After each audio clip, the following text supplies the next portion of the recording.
It was a stinking hot Christmas day in Brisbane, the kind where the air feels like a wet blanket slapping you in the face and the cicadas are screaming their heads off from every gum tree in the street. The mercury had hit 35 degrees before lunchtime, and the humidity was sitting at a brutal 80%. You could practically see the heat shimmering off the concrete driveway as we pulled up to Sarah's parents' place in Mount Gravatt.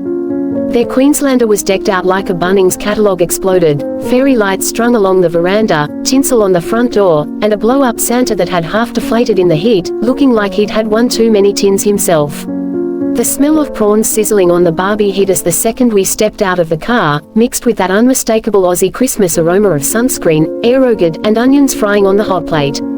Sarah's family does Christmas big. There were at least 30 people crammed into the backyard, uncles in singlets nursing stubbies, aunties in bright sundresses fanning themselves with paper plates, cousins running riot with water pistols, and a pack of kids tearing around the trampoline like feral possums.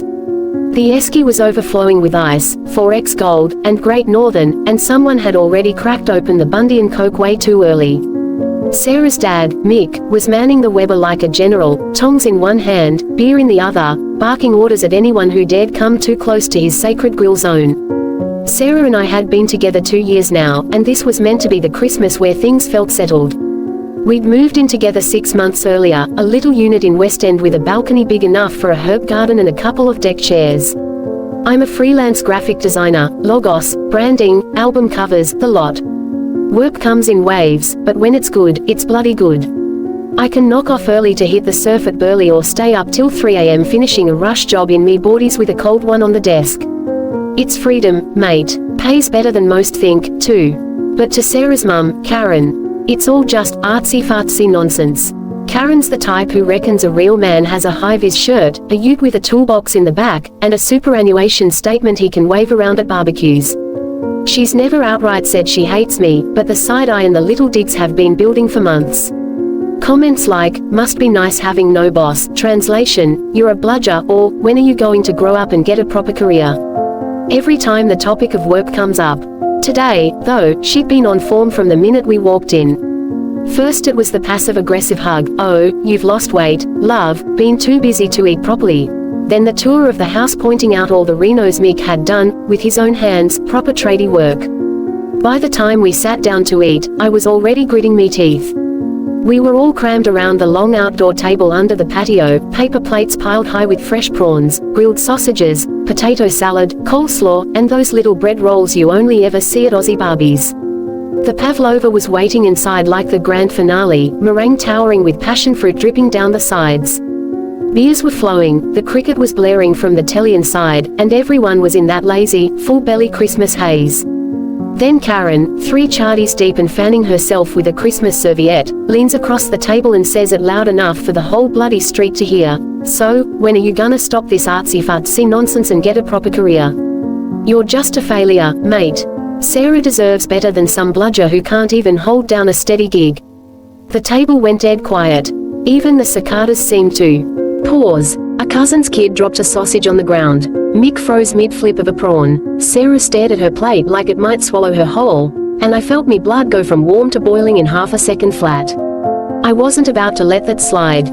Not on Christmas Day, not after I'd spent the morning wrapping presents for her nieces and nephews, lugging eskies full of ice, and even helping Mick clean the Barbie grates before everyone arrived.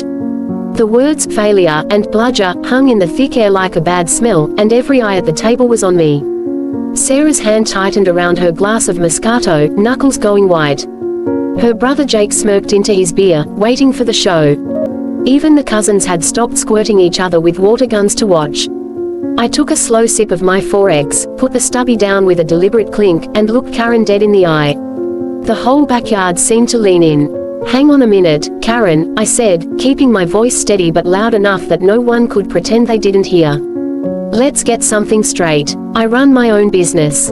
Built it from nothing, no handouts, no company car, no boss telling me when I can take a piss. Last financial year I cleared more than 140 grand after tax. That's more than your golden boy son-in-law the accountant pulled in during his first 5 years at that big firm in the city. And yeah, I work in boardies half the time, but the invoices still get paid, the super still goes in, and the ATO's happy. A couple of the uncles shifted in their plastic chairs. One of 'em, Uncle Barry, who's a Sparky, gave a low whistle. Jake's smirk faltered. I kept going. I've got clients in London, New York, Sydney, even a mob in Perth that pays me retainer every month just to be on call.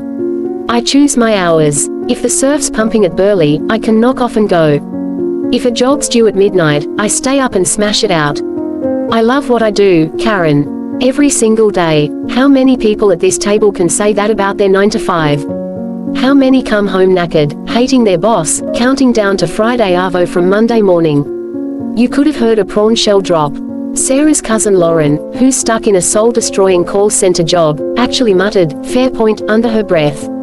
Mick stared at the Barbie like it might save him. Karen's face had gone from flushed with wine pink to beetroot red, then to a dangerous shade of purple. She slammed her fork down so hard the potato salad jumped. "How dare you?" she hissed, voice shaking. "How bloody dare you sit at my table, eating my food, and speak to me like that in my own house? You're ungrateful, that's what you are.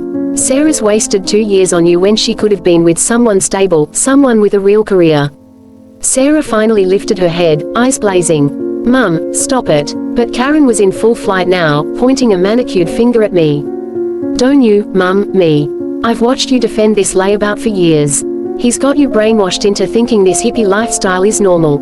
Jake decided that was his cue. "Yeah, mate," he chimed in, all smug. Bit rich coming from the bloke who spends half his life on Instagram instead of in an office. I laughed, couldn't help it.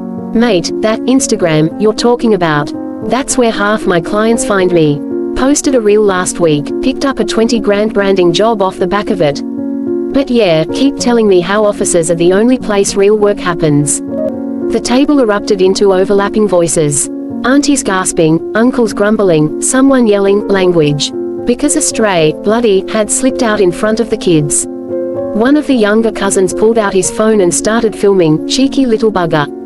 Karen stood up, chair scraping backwards, ready to unleash round 2.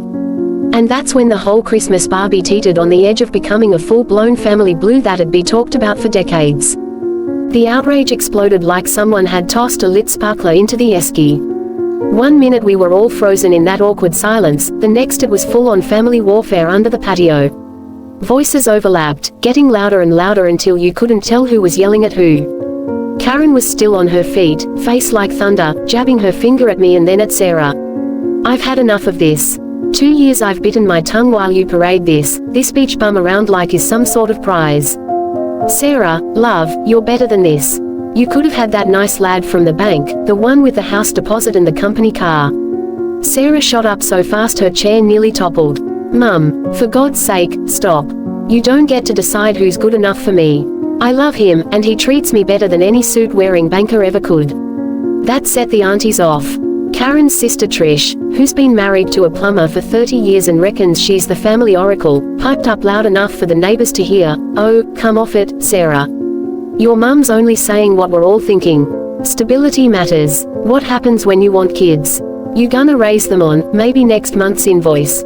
Uncle Barry, the Sparky who'd whistled earlier, wasn't having that. "Hang on, Trish. The kid just said he cleared 140 last year. That's more than I take home after overtime. Leave him be." Jake, Sarah's older brother, decided to throw petrol on the fire. "Yeah, but it's not reliable, is it? One bad month and he's on the dole. Meanwhile, I'm pulling 60-hour weeks at the mine, FIFO, proper graft. Some of us actually work for a living." I laughed out loud at that. "Mate, you sit in an aircon office pushing spreadsheets while blokes underground do the real graft. Don't lecture me about hard work when your biggest worry is whether the camp cook burned the snags." Jake went red as a lobster. "You little." Mick finally tried to play peacemaker, standing up with his hands raised like a ref. All right, everyone calm down. It's Christmas, for crying out loud. Let's not ruin the day over a bit of banter." But Karen rounded on him next. "Don't you start defending him, Mick. You've been too bloody soft on this ever since he started coming around. Live and let live, you said. Well, look where that's got us." One of the cousins, little Mia, piped up from the kids' table, "Why's everyone yelling? Did Nan burn the pav again?" That got a couple of nervous laughs, but the tension snapped straight back. Beer got spilled when Uncle Cole leaned over to grab another stubby and knocked his elbow into the esky lid. Prawn shells went flying as plates got shoved aside. Someone's phone started ringing, probably a mate wondering why the family group chat had gone suspiciously quiet. The younger cousins had all scarpered inside to watch Bluey on repeat, wide-eyed at the grown-ups losing their minds. Auntie Lynn, who's usually the quiet one, surprised everyone by slamming her hand on the table. "Karen, you started this. You called the poor bloke a failure in front of the whole family. What did you expect, him to thank you for it?" Karen looked around for allies and found half the table avoiding her eyes. The other half were nodding along with her. It was a proper split, old school versus new school, tradies versus creatives, 9-to-5ers versus the gig economy.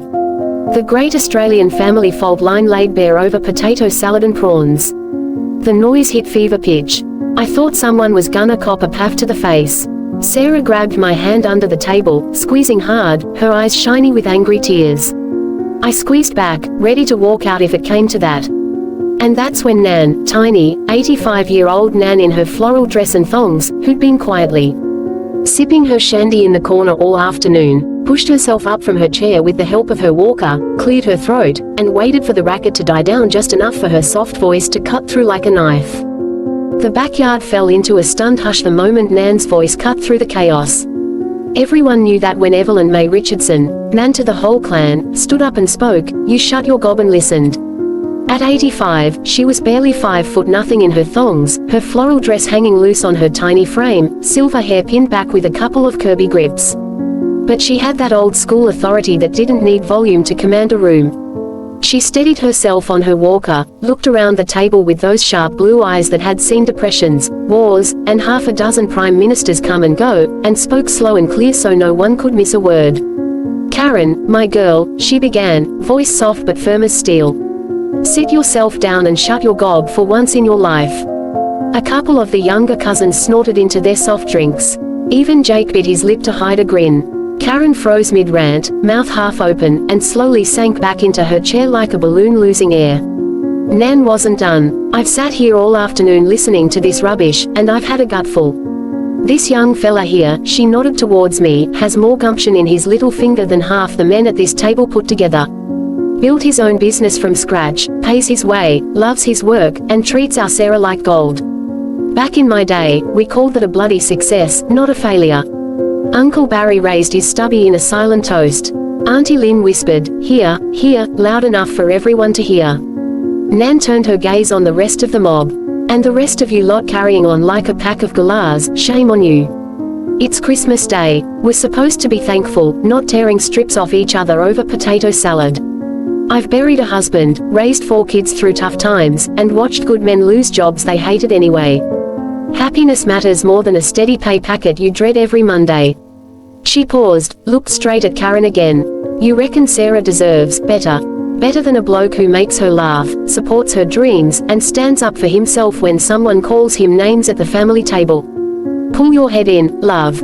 If anyone's acting like a failure today, it's you for trying to humiliate your daughter's partner on the holiest day of the year." You could have heard a prawn tail hit the concrete. Karen's eyes welled up, whether from anger, shame, or the wine, no one could tell. She stared at her plate, lips pressed tight, hands clenched in her lap. Mick reached over and awkwardly patted her shoulder, but she shrugged him off. The silence stretched for a good 5 seconds, which at a noisy family barbie feels like an hour. Then Uncle Cole let out a low, "Struth, Evie, tell us what you really think," and the tension cracked wide open. Nervous laughter rippled around the table. Someone cracked a fresh beer. The kids, sensing the storm had passed, came charging back out to resume their water pistol war. Sarah leaned over and kissed Nan on the cheek. "Thanks, Nan. Love you." Nan winked at her. "Love you more, Dal. Now someone pass me another shandy before I keel over from all this excitement." Half an hour later, Karen disappeared inside to check the pavlova. When she came back out carrying the massive meringue masterpiece, golden peaks, kiwi fruit, passion fruit dripping down the sides, the table erupted in the traditional oohs and ahs. She made her way around, slicing generous portions, and when she got to me, she hesitated for half a beat, then slid the biggest slice of all onto my plate without a word. No eye contact, no apology, but everyone clocked it. That was as close to sorry as Karen ever got. The rest of the arvo rolled on like nothing had happened, cricket back on the telly, kids demolishing the lollies from there.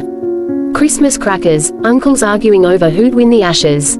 Sarah and I sat close, her hand resting on my knee under the table, both of us grinning like idiots. By the time we packed up the car that night, fireworks popping in the distance for New Year's Eve warm-ups, Mick clapped me on the back and muttered, "Good on ya, mate." Took guts. Even Jake gave me a grudging nod. Best Christmas drama ever. And thanks to one tiny legend in thongs, the family lore got a new chapter. The day Nan shut down Karen and handed me the biggest slice of pav on the table.